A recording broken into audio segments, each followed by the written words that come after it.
but we'll see. Okay. Here's a couple of administrative issues. I've been getting a lot of requests for webcasts.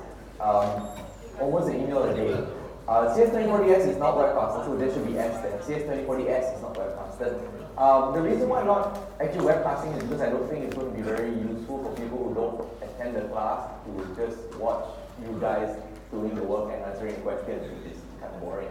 I will be, however, making some videos if there are confusing problems or solutions. So some things maybe I go too fast, and then I just let me know, and I'll create some videos especially for those kind of problems, and I'll post it on Piazza or Luminous, okay? And that will hopefully ease off this request for webcasting, right? There's another reason why I'm doing webcasting, because I think that it's actually beneficial that you come to class and work on the problems. This kind of activity, CS2040S, to do well, you really need to flex your muscles a bit, your brain muscles, right? And doing that alone sometimes can be quite challenging, so that's why we come to class and then we do it as a group.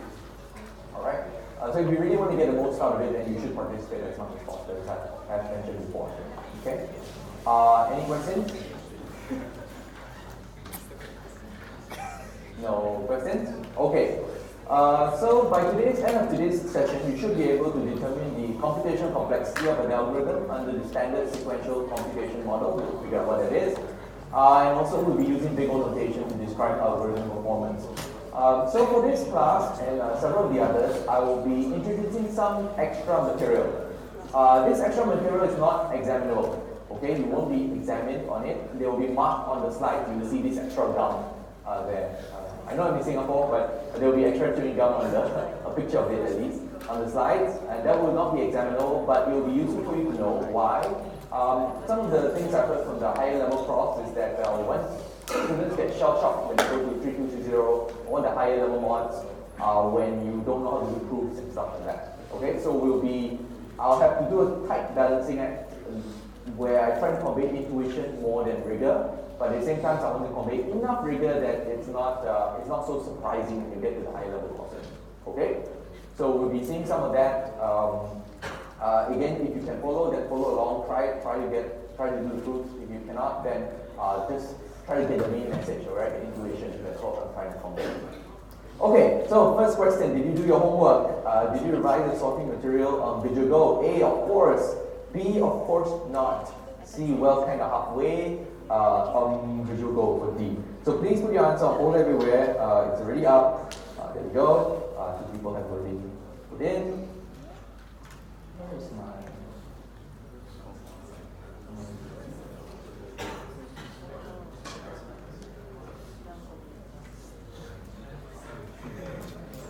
Okay. And the reason why we do this actually is so that I can test that this system is working properly. Okay, so please put in your answer so that I know that the system is actually working. Yeah.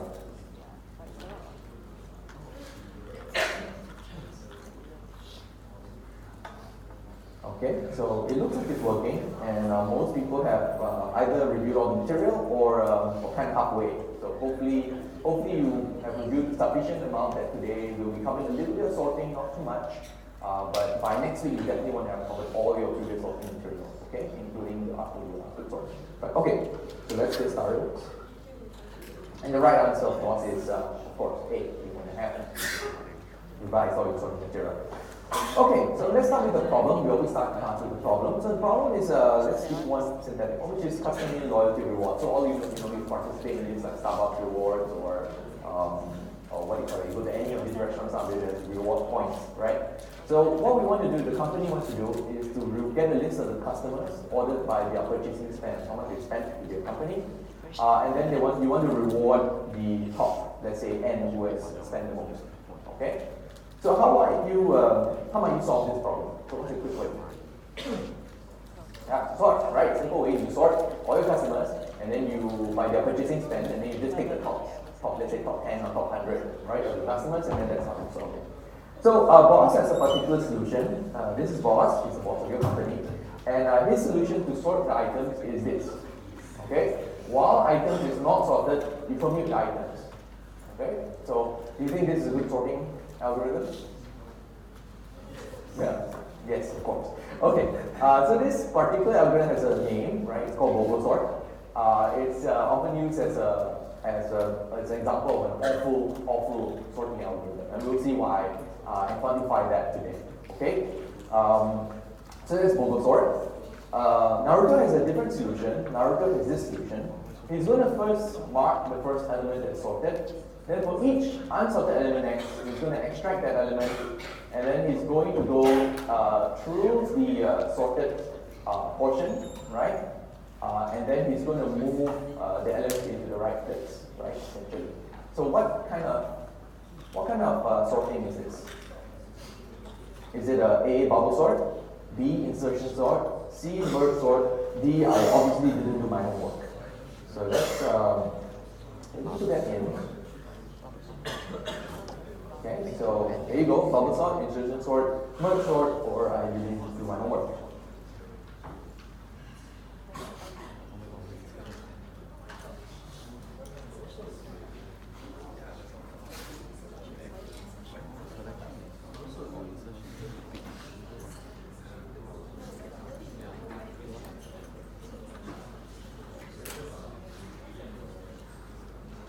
I'll give you 30 seconds for this.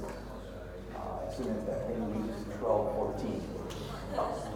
Okay, no, 12, 13, 30.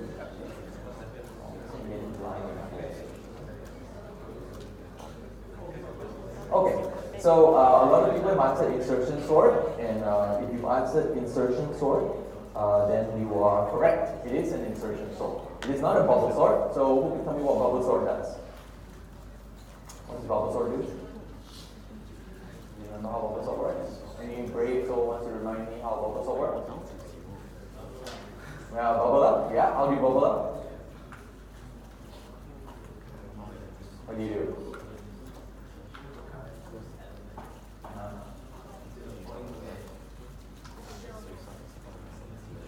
So bubble sort works based on a lot of swapping. So you basically look through each pair and you keep swapping until you can't swap anymore. Essentially, you swap when the ordering is broken, right? So go back, if you can't remember bubble sort, go back and revise your bubble sort and revise your insertion sort. You should know all these sorts already because all these sorts were covered before you came, before you were supposed to CS2040S, right? Back in 1010X, you should have covered all these already. So insertion sort. Okay, so now's the question. Whenever you face with algorithms in real life, you will often have the choice between different ways of implementing things. And you want to know which way is better. You could go and code up both algorithms and run them and do an empirical test. But it's kind of painful. Sometimes it's better, especially if the algorithms are very complex. You may want to just get an idea off the bat, right? Just by analyzing the algorithms in some way. Alright? So today we'll be doing that. We'll be doing algorithm analysis. We'll be analyzing the algorithms theoretically in order to figure out their performance, alright? So that we don't have to go through this process of running everything. So in a nutshell, what it is that we're trying to answer two questions mainly, which is how long my program will run and how much memory it will consume. Okay? This is often called time and this is often called space. We will mostly be focusing on how long my program will take, alright? Although the methods are also transferable to how much memory it will consume, okay?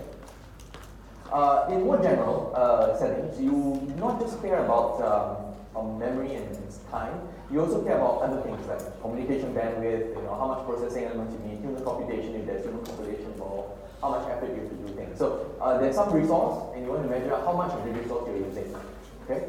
But here, of course, we'll be focusing mostly on time and space, and between them, we'll be focusing mostly on time. Okay.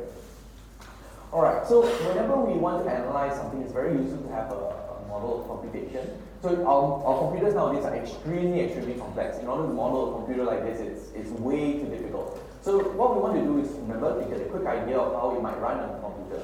So we're going to simplify our concept of what a computer is. We're going to assume something called a random access machine, or RAM, right? That instructions are sequential, so there's no concurrency. Nowadays, all your machines have multi-core and stuff like that. We don't assume that. Okay, we assume that your machine, your fictional machine, executes one instruction at a time. All right, and does it one by one. You also assume that each operation takes some constant amount of time. So, and we say, so they might ask, what are instructions, right? Is a function called instructions, and what is instruction? So we kind of assume a set of primitive assumptions, all right? Primitive instructions. So what are primitive instructions? So they are like arithmetic operations like plus, minus, divide, times. These are all considered just one operation. And each control, so branches, function calls, and returns, these things are considered just taking constant time. Okay, so those are your primitive operations. We assume a simple memory architecture, so there's no caching. Right? Caching can speed up things a lot. We don't need any caching whatsoever. All right, so very, very simple model of simple idea of what a computer is. So here's a question: is exponentiation a to the power of k considered one operation? A, yes. B, no. C is up to us to define in our model. So let's go get that pull everywhere. So if you think it's yes, no, up to us to define in our model. Oh, there's like totally something key defense. Okay, that works too. Okay, so most people are saying that to us to define in our model.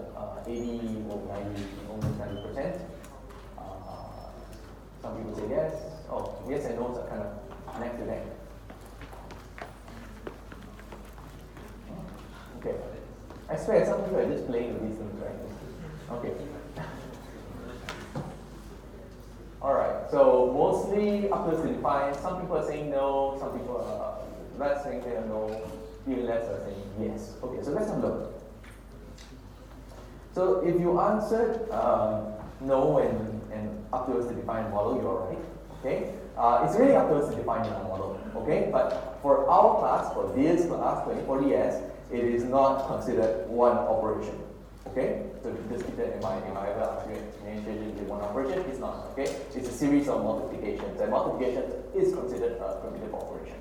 Okay? So exponentiation is not. Alright. Another one, do comments count?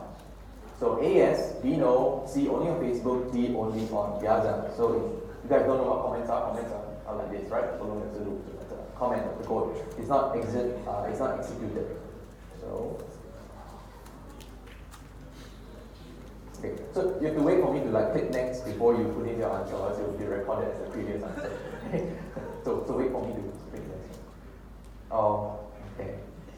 Do people still use Facebook? I've been told that like your generation, you don't like Facebook anymore. Nowadays it's Instagram or something. Is that true? Is that true? Okay, I'm still like in the old generation, so we still use Facebook, although sparingly nowadays. Okay, so do comments count as operation? Most people say no. Some people say only on Facebook. Some people say yes, and some people say only on Piazza. Okay, so let's take a look at the correct answer. And the correct answer is no and only on Piazza. Alright, and the only reason why it's only on Piazza is because you have participation points, and so you want to make some comments on Piazza. Okay? Alright, let's move on to the next thing. Okay, so let's start off with some rough counting. Alright? Before we start formalizing everything, I'm going to do some rough counting to give you an idea of what the heck we are doing for the algorithm. Okay, what we're trying to achieve. So we're going to do running time by counting the number of primitive instructions or steps that are executed by this code. Okay, so let's look at what this code does. This code first declares a variable in a equals to 0, and then it goes through a loop. Okay, from I equals to 0 to n, and then it adds 2 to a and at each iteration, and then puts a into some array. Okay, a equals to a. All right, so that's essentially what this code is doing. It's a very simple loop. And we assume that each of these lines takes some amount of time to execute. Alright? So line A, the first line takes C1, the second line takes C2, third line takes C3, the third takes C4. And then you have to figure out how many times each of these lines are executed. Okay? So the first line, how many times is it executed? One time, great. Second line, n times, right? Third line, how many times is it executed in total? N time. Last line, n time. Easy, okay. 1, n. Great. So all you have to do is to find out how long this algorithm runs is to just sum up all these things together. Okay? So when you sum it all, it's C1 plus NC2 plus NC3 plus NC4, and you can put it all together, which is Cn plus C1. Okay? So essentially I'm just going to put all this together and call it C. Alright? So this is what we call a linear function. Okay, it's just linearly growing with n. Okay, as n grows larger, the time this function takes will be longer, right? So this is what you expect. So now let's look at two pieces of code, all right? And my question to you, which one takes longer to run? So let's take a look. Push all, what does it do? It basically runs a loop, right? 100 times n times, right? By pushing something from the stack. Push add does a dual loop, two loops, right? Outer loop and in loop, and it's also pushing something onto a stack. All right. Keep in mind that this loop runs for 100 times n times, and this one runs from I to n and then j to n. All right. So which takes longer? Push all, push add. They both run the same, or it depends. So let me this up. No time, wait for me to change it first. Okay. All right. So most people are saying it depends. Some people are saying push add runs the same 4%. The push all give you, let's see, how many people are in class? I think there are about 50 today. Yeah, about there. Okay, so let's wait for some more. Okay, so have a think about how long each one takes, and then we'll discuss more. Okay, seems to have stabilized a little bit at 44, 45. Okay, so most people say it depends. Some are saying it's push add. Okay, very few are saying push all. Okay, so let's look at the answer, and the answer is, of course, it depends. Okay, it depends, but why? Why is the question that you should be asking? So why does it depend? So let's count. Let's count stuff. Okay. So whenever you face your question, it's important to analyze it, correctly. So let's analyze this as correctly so we know how right now. So assume that each line, takes particular cost, and we have to figure out how many times it's run, right? So you can imagine that the first line takes C1, C2, C3, and the first one is only run one time, and we call it 1. This line takes 100n, right, because you run 300 times, and this one also runs 400 times. All right, so you get this linear function at the end with this constant 100 times c. Okay. Now let's look at push add. Push add is a little bit different. The first one again, C1, C2, C4 each line. 1. This is only run once. This is run n times. This line is run n squared times, and this line is run n squared times. Okay, so you can understand that when you're in a loop, for every call, every time this is run n times. The next one, this is also run n times, so this is n squared. Okay, this is both run n squared. So it's C1 plus NC2 plus n squared C3 plus n squared C4, and this is what the function looks like, and it's a quadratic function, what we call a quadratic function, because it equals the power of 2. Okay, not equal to the power of 2. So then if you plot it out, right, if all the constants are 1, I just assume that all the constants are 1, then it's going to look something like this. Okay, push add all is going to go linearly, and push add is going to go quadratically. Right, and there's some point you see at 100 where, well, push all is going to be running a bit slower, and push add is going to be running faster. But after that, push add is really going to grow much larger than push all. Okay, so you see why it depends. It depends what your n is. Right? If your n is small, then you push add is faster. If your n is big, then push all is faster. Right? Okay, so that's why it depends. So now let's change the question a little bit. The question now is which takes longer if n is large. Let's say n is bigger than 1,000. Right? N is bigger than 1,000. Is it push add, runs the same, or it depends? So this one should be easy. Everyone should be able to get this answer. Let's quickly get it. So which runs faster? Push all, push add, runs the same. Remember, we want it for large n. Okay, so when n is very, very large. Okay, so in our case, n should be bigger than 1,000. So let's look. Most of you are saying push add. Already 40 results in. Nobody's saying runs the same. Everyone is swapping. Some people are saying depends. Okay, so let's take a look. There's no trick question for this one. This should be straightforward. If n is large, then it should be the case that push add will take longer, right? Based on the graph that we see. this runs trend, this takes n squared time, and this is 6n time. Alright?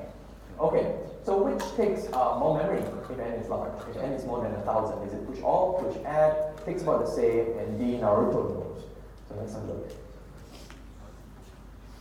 Okay, so again, remember what the two functions are doing, right? They're just adding stuff to the stack. So if you push all, push add, takes the same amount of memory, or Naruto knows. I think most people are saying no, okay. Naruto definitely knows, so that's a given answer. I think most people are getting the push add. Yeah. 36, 37, I'll wait till 40. Let's go down. Okay. Okay, so you reach landing number 40, and 70% of you say push add, about 30% of you say Naruto knows. And both of you are right, of course, but the answer is push add, and Naruto says push add as well. Alright, you can imagine why this grows n squared, and each time you are adding something to a stack, here again you're just growing linearly, right, in terms of n. Okay, so let's do the push all. You see that you can just make things a little bit simpler actually. That this takes c time and 100. This is the analysis of how much space you need. So here, though you're not computing time now, you're computing how much space you need. So each time you put I onto the stack, that takes a c amount of space. You repeat this 100n times, so that's going to be 100 cn. Okay, for your space. And you use the notation Sn for the space that you require. This is an example for push add. Again, you see that it's cn squared, so Sn equals to cn squared. Okay. All right. This is what it looks like in graph, right? But for space, instead of I'm assuming that the memory is c. Each item only takes constant amount of memory, and it's always c equals to 1. Okay. Okay, so that was our quick, brief introduction to what we are doing behind the scenes. Later, when we start looking at math, and you kind of know intuitively what we are trying to do. We're just trying to count operations. Okay, there's nothing more to it than that. We're just trying to count operations. But the analysis can get a little bit more rigorous than that. Okay, so any questions at this point? It's very important that you get what we're trying to do, and I think it's fairly straightforward. So everyone okay? Okay, any questions? Okay, see some nods. Good. Okay, so now we're going to study order of growth.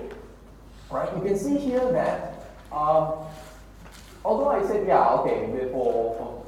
for n smaller than 100, then push add is going to run faster. But where for n is large, right, the growth of n is really much bigger than the growth of push add is much larger than push all. Right, it grows with n squared, so it's growing much faster with n than push all. So that's the growth, right? So the growth of push add, right, is n squared plus cn, right? As n goes to infinity, this term actually becomes quite insignificant compared to n squared. All right, we can say that Tn is actually asymptotically equivalent to n squared because this term really doesn't play so much of a role when n is very, very large. Okay, when n is very, very large, you can see here when it gets to 10,000, it's really very small compared to the amount that of time that push add takes. All right, so that's the intuitive reasoning behind what's going on. You can drop the constants actually and the lower order terms here. So we can drop this lower order term, right, and just focus on the higher order term. Here in this case is n squared. Okay, we drop the lower order terms. So that's the intuitive understanding. Later we'll be more rigorous and actually prove that's true, that we can actually drop that lower order term. Okay. But for now, just take it as yes, we can drop the constant lower order terms. And then now we want to ask ourselves, what is the running time of this algorithm with input size n, in the limit? Alright, this is what asymptotic means, so in the limit, right? So with very large n, that's what we're interested in, very large n. So there are three kind of measures for this, three ways to quantify this. This is big theta, this is big O, and this is big omega, right? They mean different things, and so we'll be studying them today. We'll be focusing mostly on big O. Alright? Big O is the thing that you're supposed to learn in CS2040S. You will learn more about these two when you get to the higher levels, but I'll introduce them today so that you have an idea of what they are. Okay? Once you understand big O, the other ones are not too surprising. Okay? So let's understand big O. So big O formally is defined like this. OGN is Fn, right? Such that there exists positive constant C and then not such that this bound holds, right, for all n bigger than n naught. So the first time I always show this to students, this is the face I get, right? What is this, right? I mean, I don't understand this, especially if you're not, you've forgotten what you did in CS1231, 1231S. This is pretty like, what does it mean? Okay? So let's analyze what this means. So I'm going to go back to CS1231 to discrete math. All of you remember sets? So everyone remember sets? Sets? Yeah? Okay. So S here we say is a set. A set is just a collection of things, okay, a collection of items. So our set here contains 4 things, like a square, a triangle, and fx. Okay, we say an element, right, one of these elements is a member of a set using notation. A is a member of S, right, that's how we write it. And if B is not a member, then we write it like this. Okay, so that's just our notation for different sets. This stuff should be very familiar to all of you, right? I've taken these things before. So here's a big question. Is the object on the left a valid set? So this is A, this is set A, and this is what it looks like. If I note it down. Is that a valid set? A, yes, B, no, C, I don't know, D, the triangle is so pretty, E, I am so confused. So let me put that up here. Okay, so is it a valid set? Right? You see it, so you can answer it to the valid set. Okay, A, yes, B, no, C, I don't know, D, the triangle is pretty, E, I'm so confused. Alright, so this should be straightforward. So let's have a look. Most people are saying no. Some people are saying the triangle is pretty. I agree, the triangle is very pretty. Some people are saying yes. Most people are staying away from an I don't know, and no one's confused, which is correct. Oh, sorry, I spoke too much. 2% confused. Okay. Alright, not bad. So most people are saying no, this is not a valid set. Okay? And it's not a valid set. Why is it not a valid set? So why is it not? It's because sets, you don't allow duplicates. Okay? Bags allow duplicates, but there are no duplicates in sets. Okay? So in this set, in this bag, there are 2 A's, so A is not a valid set. Okay? So you should remember that there are no duplicates allowed in our sets. Okay? Okay, so let's try to, now that we know what sets are, reminded what sets are, let's try to parse this. So whenever some of you already have this, but most of us don't start out having what we call mathematical maturity. So we need to develop that as we go. It's like any skill, okay? So when you're faced with something like that, you have to parse it. It's like learning a language, you have to parse it slowly the first time. After that, you start getting better and better, and you can just read it like reading, using musical notes or reading a second language, okay? So let's start by looking at what this means. So OGN, what is it? What is it? It's I just talked about it a second ago. It's what kind of item, what is it, a container, but what is it? It's a set, okay, great, it's a set. Okay, OGN is a set that contains what? What does it contain? Contains Fn. What is Fn? They're functions, great, they're functions, but they're not just functions. Fn is what? Bigger than, always bigger or equal to 0. So what kind of functions are they? Non-negative functions, great, they're non-negative functions that are they smaller or larger than CGN? Smaller, yes, smaller than CGN for n bigger than n naught. So for some large n, right? As long as n is bigger than n naught, then CGN is going to be larger than any of the items in this set. Okay? So that's what it is. That's all it is. It's just a set of functions that are all upper bounded by CGN. Okay? So that's essentially all it is. Okay? Just a set. And we refer to this as an upper bound. Okay? OGN is referred to as an upper bound for some function Fn. Okay? So that's what it is. Now, at this point, some students get very confused because they say, oh wait, but there's this, you write Fn equals to OGN, right? And this doesn't make sense because over here you have a set.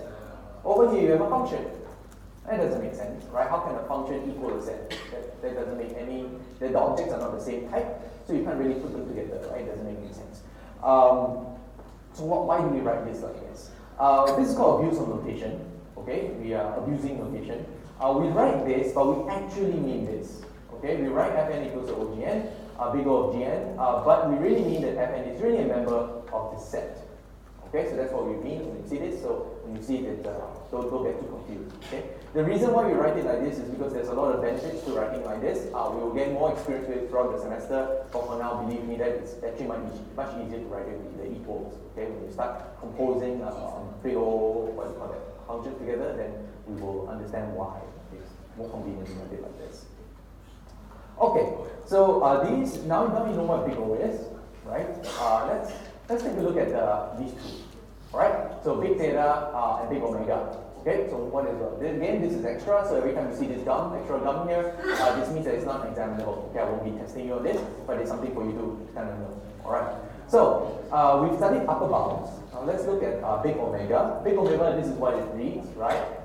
Big omega gn is all the set of functions such that there exist positive constants c and n naught, such that fn is larger than cgn for all bigger than n naught. So what this means, if you parse it out, is just look. These are all the non-negative functions that are larger or equal to cgn. So it looks like this, right? Fn is here, and cgn is something that is smaller than all this fn. All right. This is what we call lower bound. Right, so big O is upper bound, big omega is a lower bound, right? Upper bound and lower bound. And you might imagine that big theta now, well, this is what we call a tight bound, all right? You see that Fn is sandwiched between C1Gn for some constant C1 and C2Gn for some constant C2, all right? So you can see Fn is growing like this, and Gn envelops these Fn. Okay, C2Gn, C2Gn envelop Fn. Okay? So these tight bounds are very useful because they are simpler to describe than Fn, and they characterize the growth very well. Okay, so these are tight bounds. Alright? So let's take a look at what this means intuitively. So in the case of big O, right? Why do we focus on it? Number one, we want to know the best case.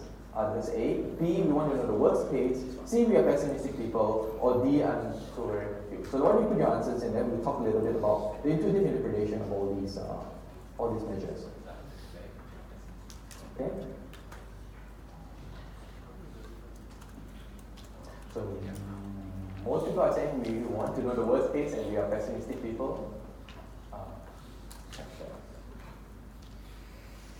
Very fast. Very quickly, very good.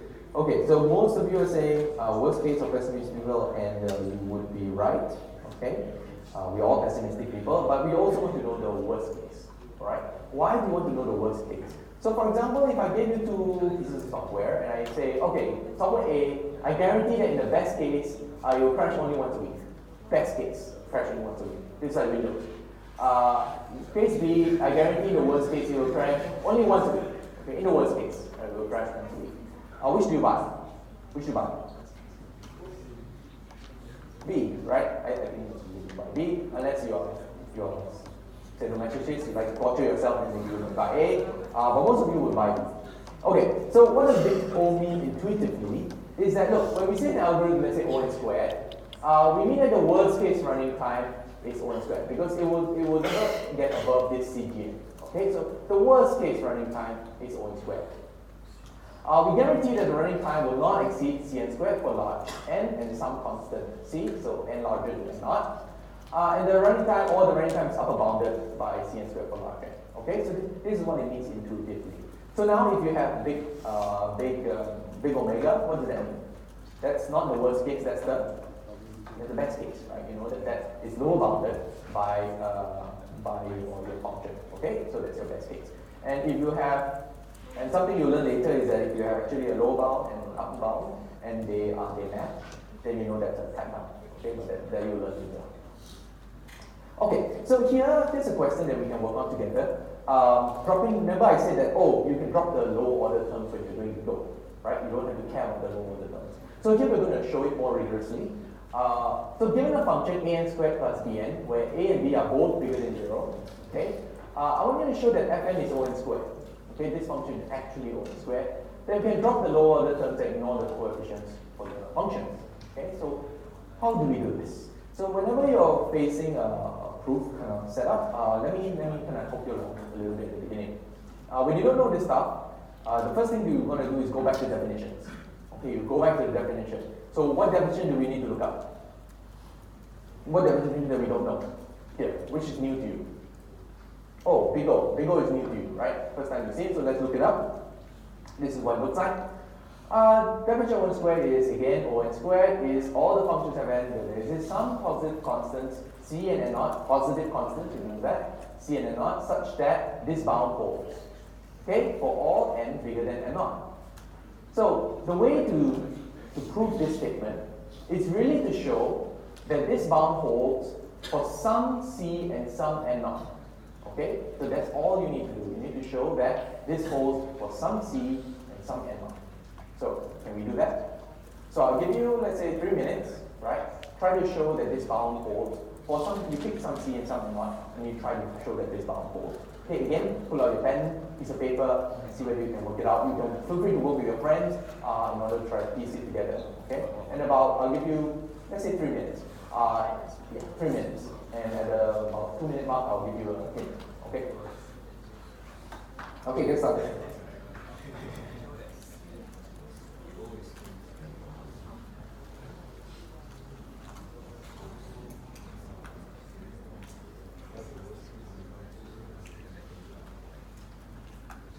If you have a question, just yell.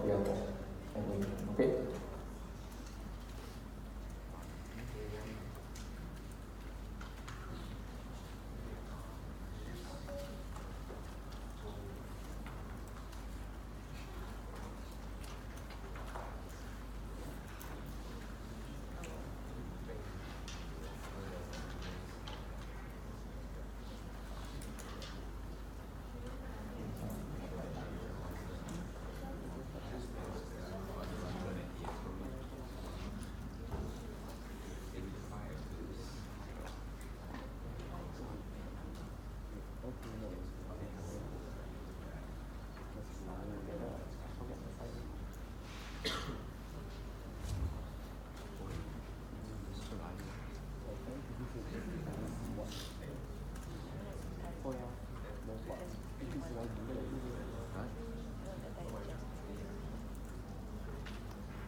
I'll give you a little starting point. Okay, so remember our function is fn equals to a(n). That's not right. Okay, I can't erase for some reason.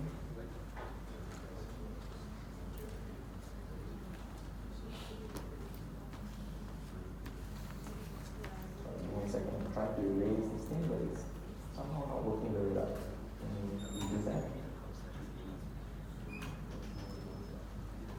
Okay, I'm not actually touching anything, but the thing is moving on its own. Try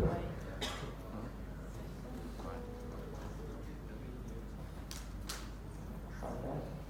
Okay, what's going on?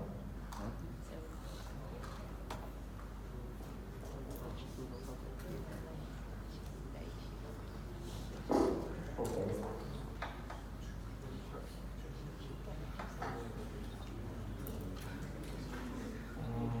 Disable the walk-on.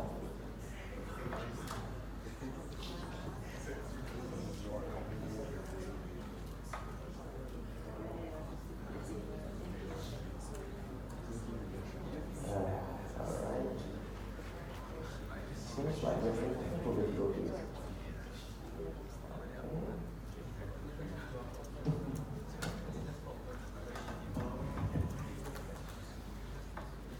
Okay, I'll do backup first. Backup is old school. Okay, whiteboard. Okay, old school way.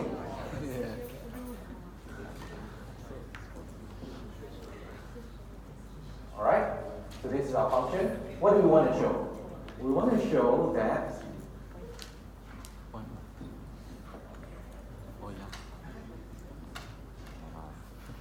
okay, that's what we want to show.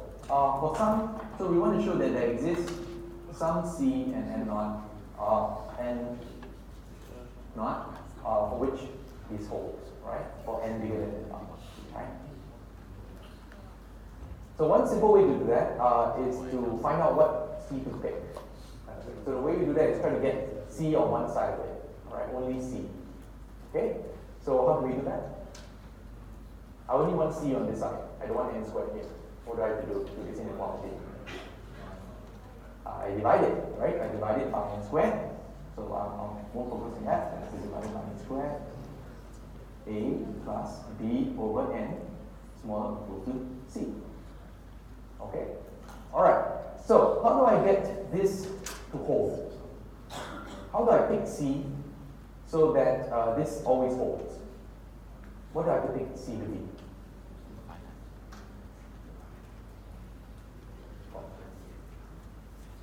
For some positive constant, so in our case, A and B are both bigger than 0.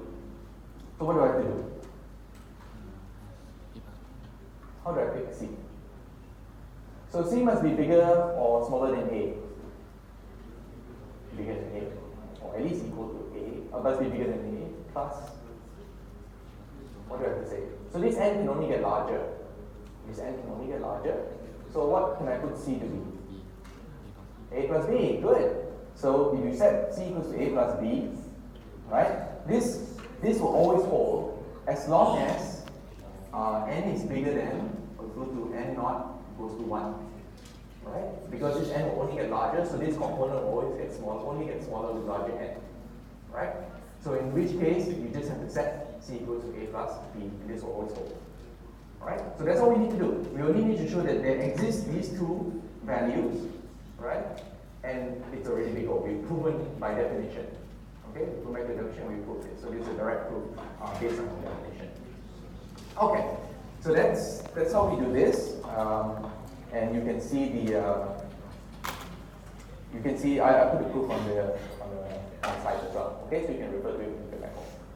Okay, here's a question, some homework question. What if B is less than 0? Homework. Actually, you can answer it now. What if B is less than 0? I said B was bigger than 0. What's B less than 0? What can I put A to? What can I put C to be? A, great, fantastic. So you just put C is equal to A and you're fine. Right? So that's it, B is less than 0. Okay? So you can find variations of this, but to prove it was very straightforward. Right? Okay, you just divide it and you get C on this. N squared, C onto a side on its own, and then we just reason it out. So let's not get that practice in big O. Is 2 to the power of n plus 1 equals to O to the power of n? So A yes, B no, C depends, D my dog ate my math homework. So let's have a look. Hopefully I can move this because it's not being cooperative for some reason. I'm not sure why that is. How do I know? Oh, sure. That's just worse. Okay.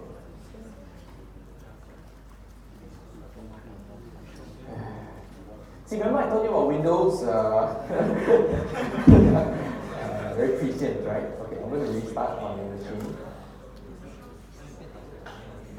Okay, give me a second while I restart. Okay, so remember the question was, is 2 to the power of n plus 1 below of 2n? So let's do this again, old school. How many people say yes? How many people say no? How many say I don't know? And I can't remember the last answer, but it doesn't matter. Okay, so it's either yes or no. Let's look at why that is. You can go back to definition, right? But it's and so we just need to find our C and N one, right? So it's easy to see that 2n plus 1, right? What is this? Okay. So this is 2 times 2n, right? So remember that we have to show that this was bounded by C 2n, right? That's all we need to show. And in this case, you can just put C equals to 2 and 5. Okay? So So that's all we need to do. Alright, notes it back.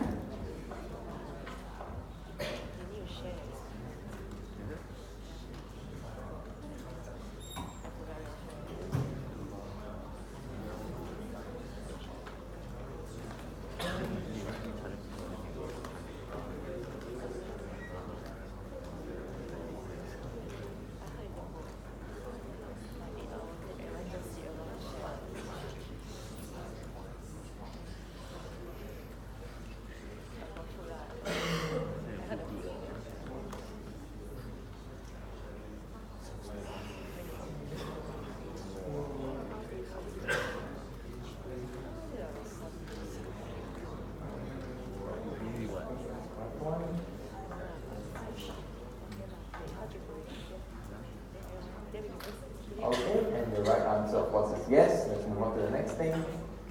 Okay, so what is the worst case running time for the statement x equals to 1? on squared, o1, or should have stayed home and watch Netflix? So what do you think it is? Next.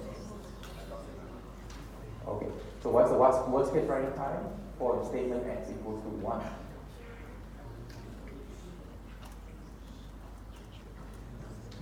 I also should have stayed home and watched Netflix. I don't know, is there anything good to watch with nowadays? I haven't found anything that really catches my attention. I was watching Another Life. Have you guys seen that? Another Life on Netflix? Some new sci-fi flick. It's rated R21, but I don't know why, because there's nothing on it that's R21. The R21 excited me, then I saw it and I was like, nothing there.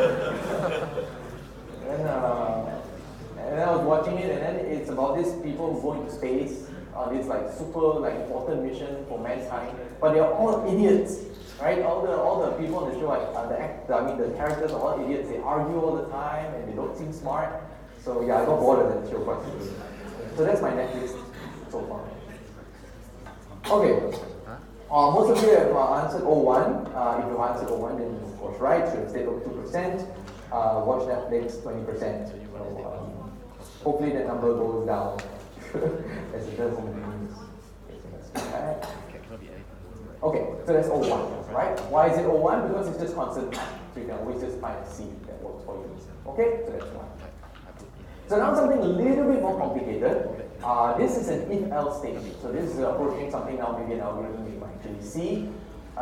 If n is larger than 100, then you go to this code. If else, so else if it's less than 100, then you do this. Okay? So the algorithm left is on squared, on cubed, or I'm confused. So let's push that up. Next. So I'll give you a minute. Put that in. Right? It's not too difficult, so I'm gonna leave that on. Okay? So I'll give you 1 minute. Turn it at 12:56.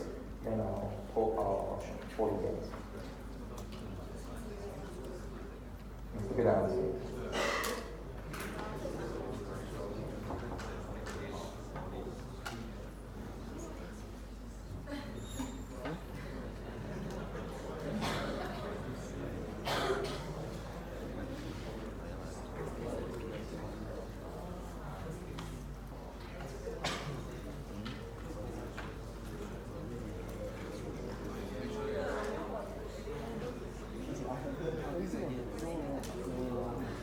About 10 more seconds.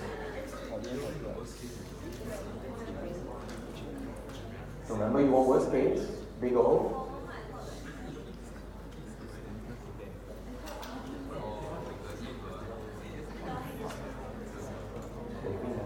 Oh shit. I should not have done that.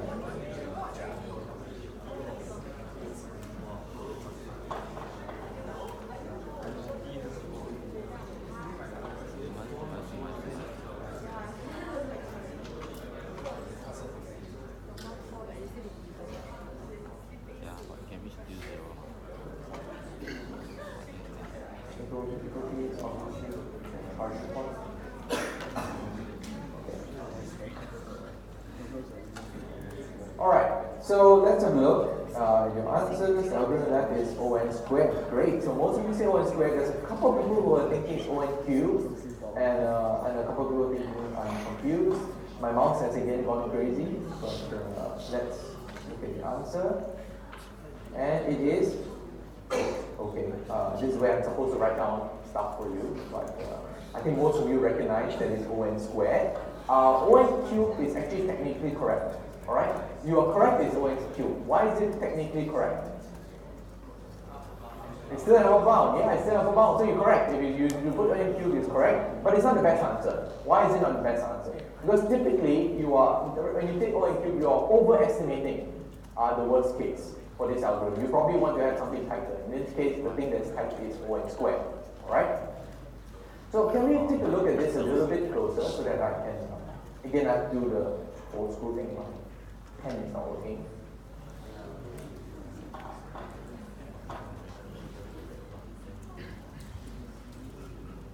Okay, so when you are given this kind of if statements, right, you have to be a little careful in the analysis. This is a very simple example for purposes of the class. But when you analyze it, you're going to have a branch. Okay, you can take over two things.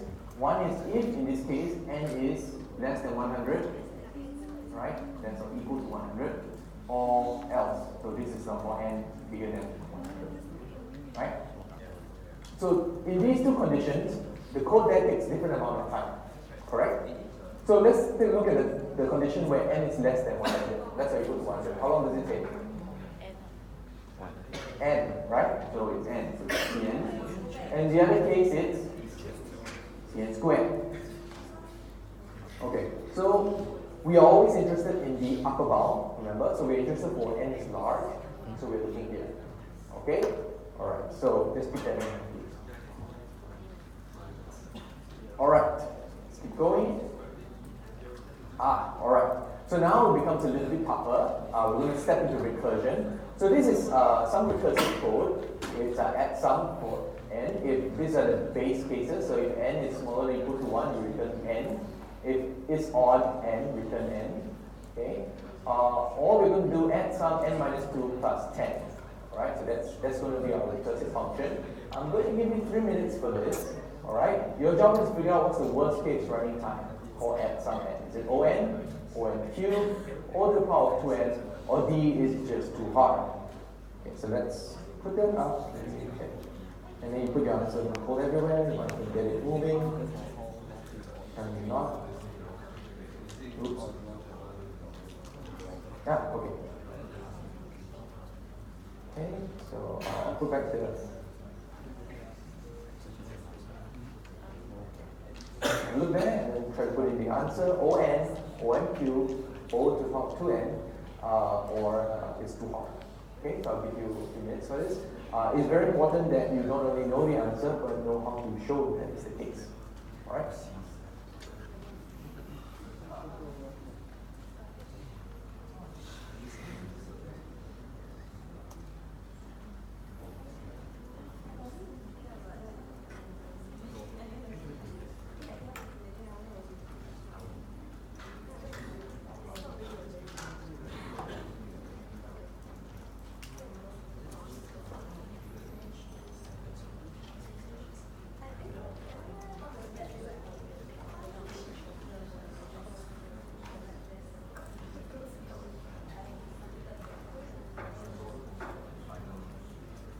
That's how we look. People are almost done. 77, 13 responses. Oh, okay, we need more responses. Okay, keep working on it in 3 minutes. 2 more minutes.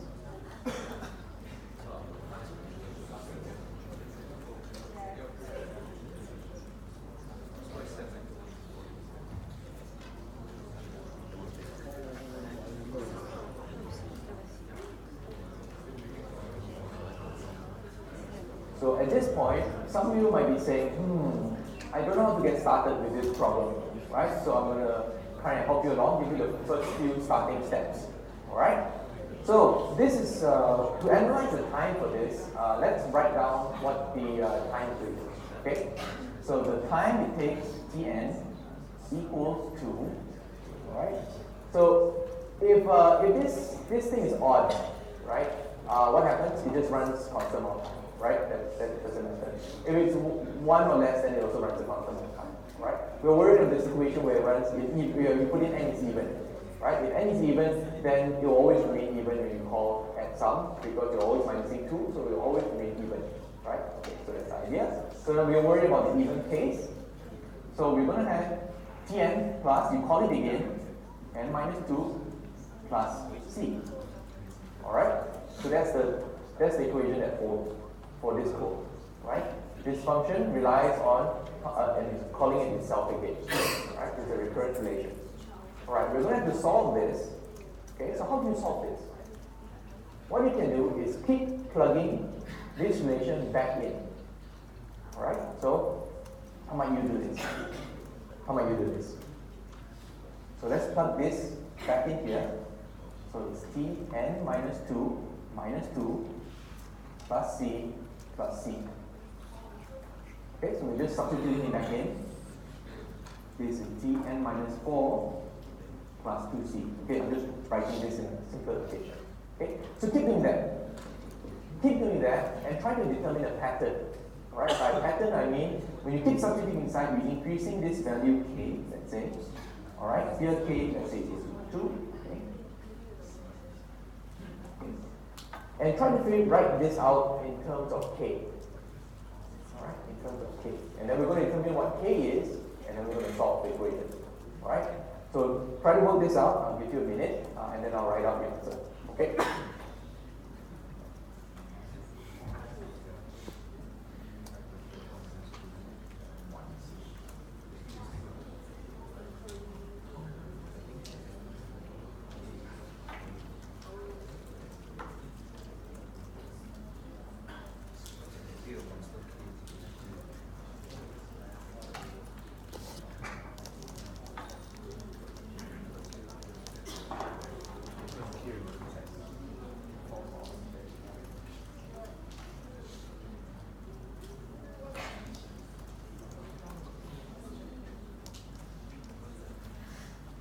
About 30 seconds.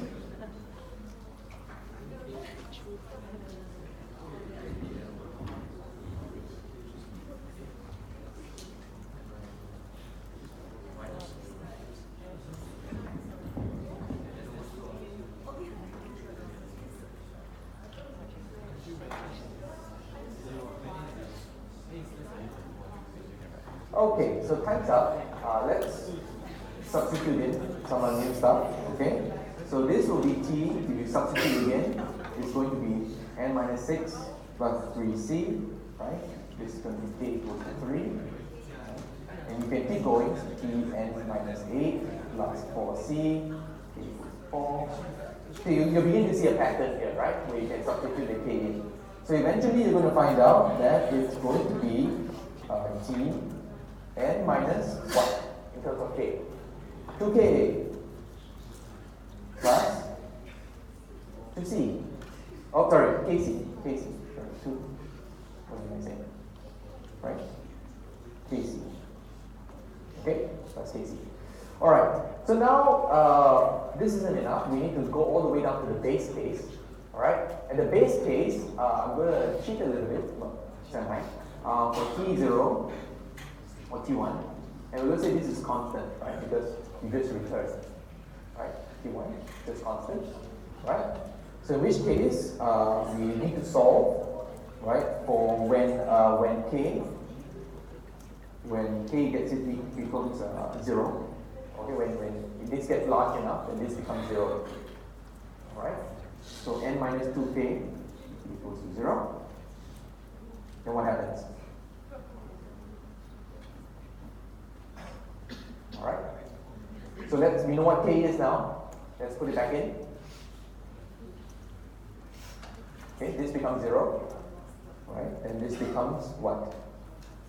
This becomes c. t0 is c plus n over 2 c. Okay? And this is upper bounded by, what? Cn. And this is, okay? So that's how we get back to our linear time. So those of you who answered linear time, you are absolutely right. Oops. Yes, this takes linear time. And that's, I think, Most of you. Well done. Okay. And it's definitely not, it's definitely, this is yes an upper bound, and these are upper bounds, but they're way too large. Okay. Okay. So there is another approach called the substitution method. This is extra again, right? But it's very powerful technique, so I want to introduce it to you now. Okay, the substitution method is a bit weird, right? You kind of guess the solution, right? You guess the solution, and if you're given multiple choice, it's easy because you just can, worst case scenario, you can plug in one by one, all right? But you can guess the solution, and then you substitute that into Tn, and then you use mathematical induction to prove the bound. Okay, so that's the 3 steps involved in the substitution method. So how many people have seen this substitution method before? Okay, how many people know mathematical induction? Induction? Okay, so if you don't know mathematical induction, you have to go back and revise, okay, because mathematical induction is, again, it's I think you learned in 1, 2, 3, 1, so you should know it for this course, right? Mathematical induction is something you should know. But if not, then I'll take you through it. Again, this is extra, so I'll write up the solution and try to walk you through it, alright, so you understand what's going on. But it's very straightforward, and the approach itself is very simple if you can guess the correct solution. Right? The problem is often guessing the right answer is tough, right? For anything which is non-trivial. Okay, so in our case though, we are going to make life easy for us and just solve it for our ants problem, which is easy. Okay, so we're going to make a guess. Remember that our reference relation Tn equals to Tn minus 2 plus C. Okay, this is going to be our reference relation from before. We are going to guess that it's ON. We guess it's ON. Which I don't know. So what we're going to have to do is we're going to have to show, this is our goal. We have to show that Tn is bounded, upper bounded by Cn, right? But we can make some assumptions. We can make the inductive hypothesis, okay, the inductive assumption that assume that Tn is upper bounded by Cn prime for all n prime. Okay, so this n prime is just a dummy variable. Okay, some n smaller than n prime smaller than n. Alright? It's just some value. Okay? This takes the place of any value which is smaller than n. Alright? So I'm going to assume this. I'm going to try to prove it for n. Alright? I assume it to be true for all n prime which is smaller than n, and I want to prove it for n. Okay, that's my goal.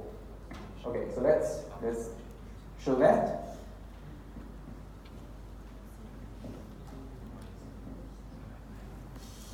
Okay, so this is smaller or bigger than n. This is smaller than n. So I can use this. I can use that. Okay? So I'm just going to substitute that back in. That's going to be C n minus 2 plus C. Okay, I'm going to be a bit I would say loose with my constants here because you should be writing C1 and C2, but I'm going to know how. Okay? Alright, so I'm going to substitute that back here. And then I'm going to just expand this. Alright?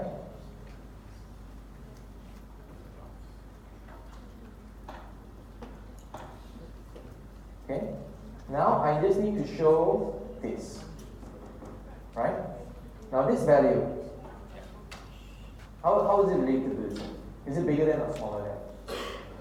Smaller than. Okay? Okay? So that's it. This was my goal. I've shown it to be true.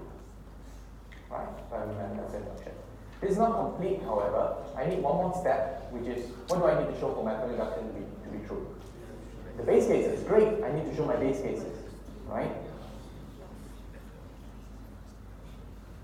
Okay, so for our base cases and big O, actually it's quite simple because we only need to show it for some n bigger than n naught. Alright, and n naught can be your base case if you will. In our case, we can pick, for example, n naught equals 3. And then in that case, you'll see this has to be bigger than 1. Right, for this to be true. Right, for this to hold. And you can verify that in the case. Right? So that's just the general idea. We're just using mathematical induction to prove our guess. Alright? So this is really powerful when you can guess the right answer, and we'll be figuring out how to do like proper guesses next time around. Okay?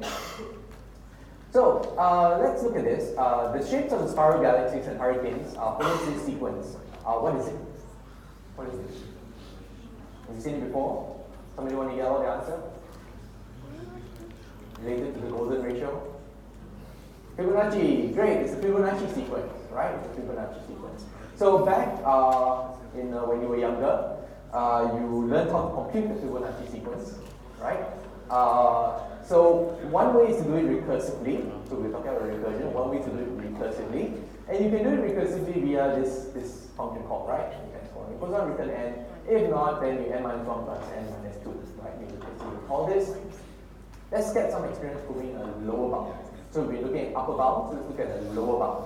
So we want to prove a tight, which of the following is the tightest lower bound? Which of these, okay? It's the tightest lower bound for fifth n.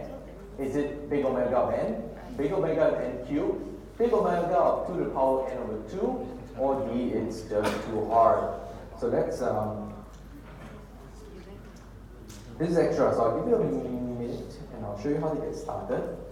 If I can get it to move to the next one.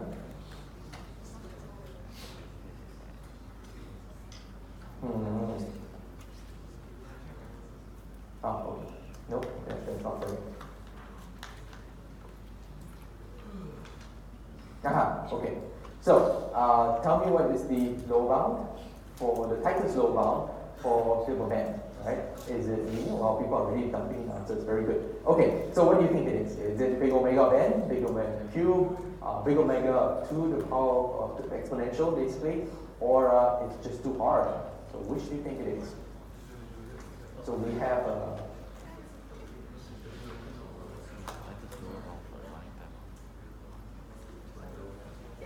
and very important, it's not just important to know what the answer is, but you have to know how to get there, right? How do you show that that's the right answer?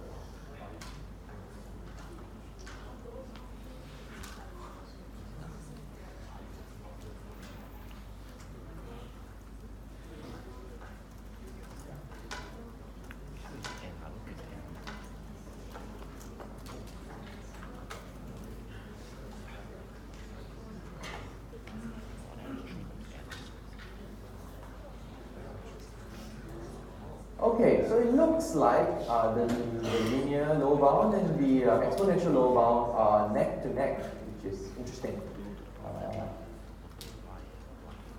It's interesting. Both are 45%. Okay, let's look at how we might solve this problem. Okay, so let's look at the Fibonacci code. So tell me what's the recurrence relation for this code? Tn equals to Tn minus 1 plus Tn minus 2 plus constant, right? Some constant for work that you have to do. Okay, so what can I do here? How can I simplify this a little bit? I can substitute directly. I'm going to make a little step to kind of simplify before I substitute. Okay, and the little step that I'm going to make to simplify is to say that this guy is bigger than. Because I'm using a lower bound. Okay, so I'm bigger than.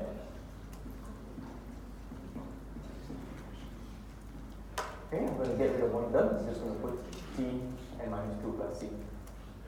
Okay, now what do I do next? What do I do? We do the same trick we did before. What do we do? Substitute. Okay, we can start substituting in, right? So this equals to 2. I'm going to put the 2t minus 2 in. So 2 is 2, t n minus 2 minus 2 plus c, right? Is that correct? Yes. Okay, then I'm just going to multiply that out.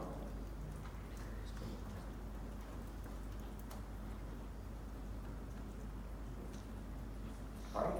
So I'm not going to bore you. Basically, you just repeat the substitution all the way, right, until you can discern some pattern. Okay? So when you can discern some pattern, that's when you need to stop and you need to write it in terms of k. Right? So in this case, this was, I suggest you do this at home, right? There's so many times, so I can't do it. But you just keep repeating this substitution all the way, okay? And then you're going to get something like 2kt n minus 2k plus c, and then there is some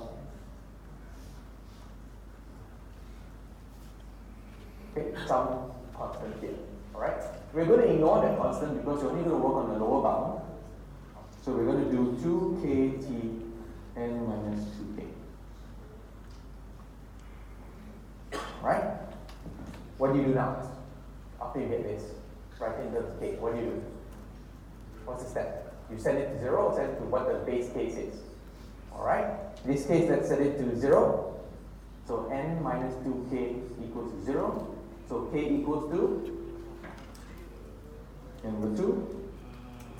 Okay, so Tn will now be bigger than 2 n over 2c. And this is big omega 2. Alright?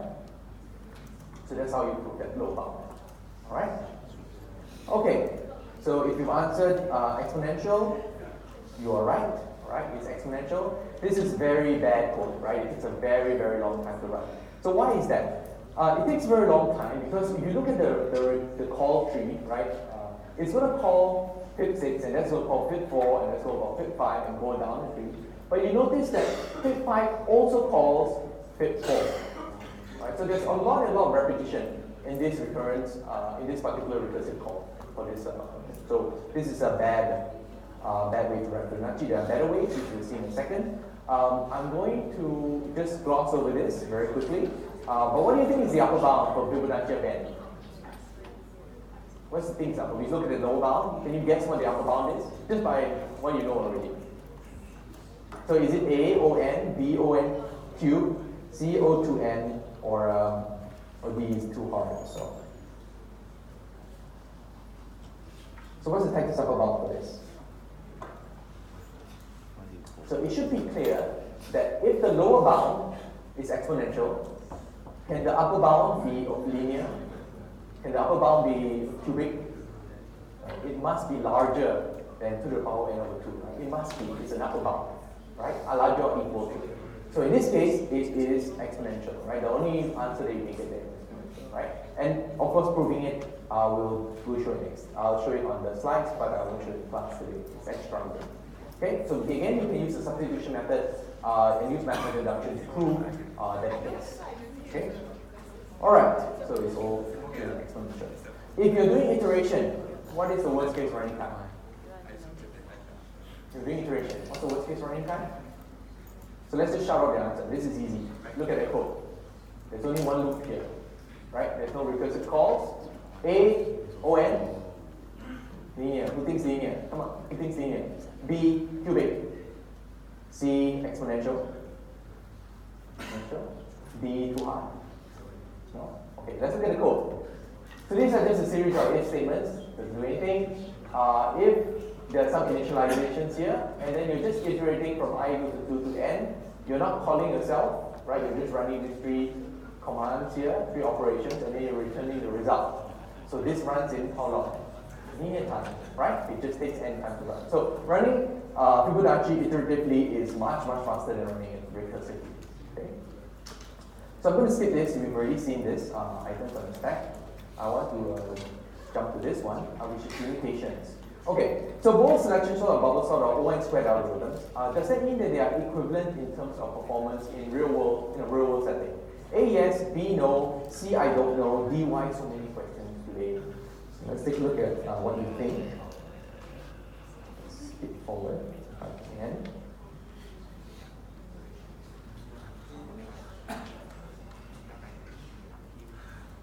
Okay, so both are O(n) squared algorithms. Do you think that they are equivalent in terms of performance? Yes, no, I don't know, why so many questions today? And if you answer why so many questions today, you are right. It's not really an answer. Thirdly, so most of you think that no, they are not equivalent in terms of performance, and you are right. Okay, if you were to implement this in practice, you will see these kind of curves. Okay, so this is insertion. This is bubble. Right, this is time. This is the number of elements. This is bubble. This is selection, and this is insertion. You see, insertion is much faster than selection, much faster than bubble. All right. So ON squared is a useful but very coarse measure. Okay, the fact that two things are both the same order of complexity doesn't mean that they run exactly the same amount of time, because the constants make a difference. So you see here the growth is the same, right? But the constants play a role and make a difference. Okay, so keep that in mind when you're using BIGO. There are limitations to it. It's not a perfect tool, but it's good enough to give us a qualitative analysis of the algorithm. Okay, so let's jump back to our initial problem. Remember that we were discussing which had the better algorithm. One was Bogle sort and one was insertion sort. So what's the worst case running time for insertion sort? Can you just shout it out? You know what it is. What is it? N squared. Wonderful. So it's O(n) squared. What is the worst case running time for Bogle sort? What do you think it is? So that's the code. Let's work this together. When items is not sorted, we permute the items. Alright? So how many permutations are there? How many possible permutations are there for an array? You guys remember? So is it n squared to the power of n?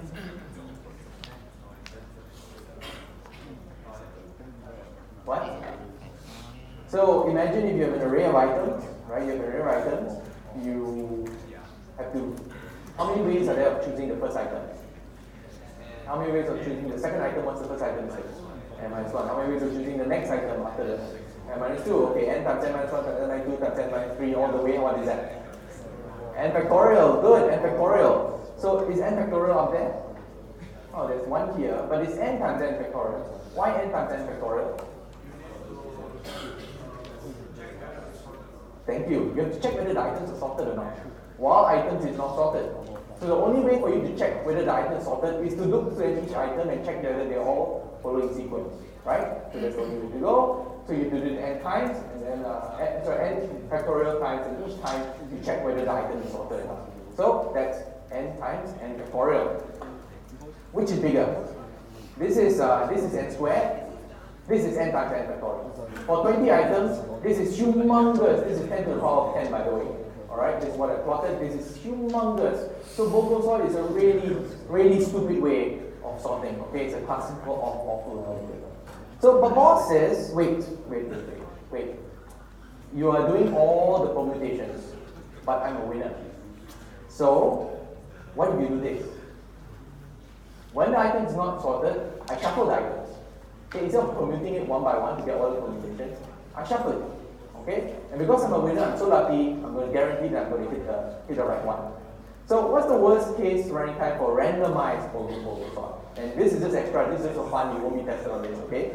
So A O(n), B O(n) squared, C O to the power of 2n, both boxes O1, and E unbounded.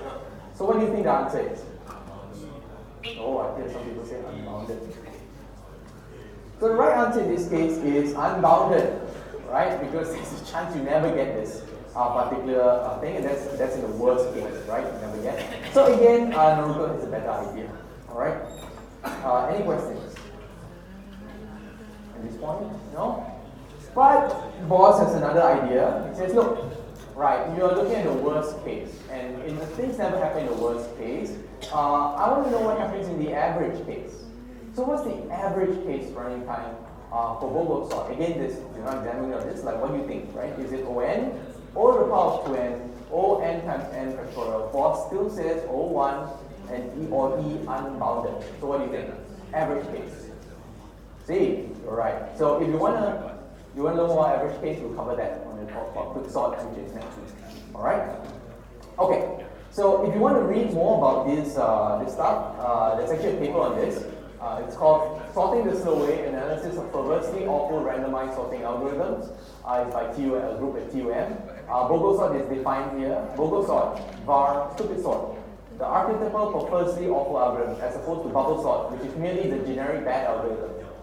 So bubble sort is bad, by the way. People are thinking about removing it from textbooks because it's so bad. But Bogle sort is worse. Alright? Bogle sort is equivalent to repeatedly throwing a deck of cards in the air, picking up at random, and then testing whether they are in order. It serves as a sort of canonical example of awfulness. looking at a program and seeing a dumb algorithm, one might say, oh, I see, this program uses Bogusol. Okay, so next time you see a stupid algorithm, you can say, ah, this program uses Bogusol. Okay, so that's Bogusol. And you can read this algorithm if this paper if you're interested. Okay, so today you should have a good idea of what computation complexity is under the standard consequential model. You know about big O, you know more than big O, you know big theta, you need big omega as well, and you know a little bit of some of the proof techniques that you can use to analyze these topics. Okay, throughout the semester you're getting a lot of practice on recurrence relations, things like, so don't worry if nothing is like getting in so far, you get a lot of practice, and the only way you learn this stuff is via practice, and don't worry, we'll do plenty of them in the discussion groups and in the tutorial. Okay? Alright, so I'll be here for any questions. If you want, then just come and ask me. Okay?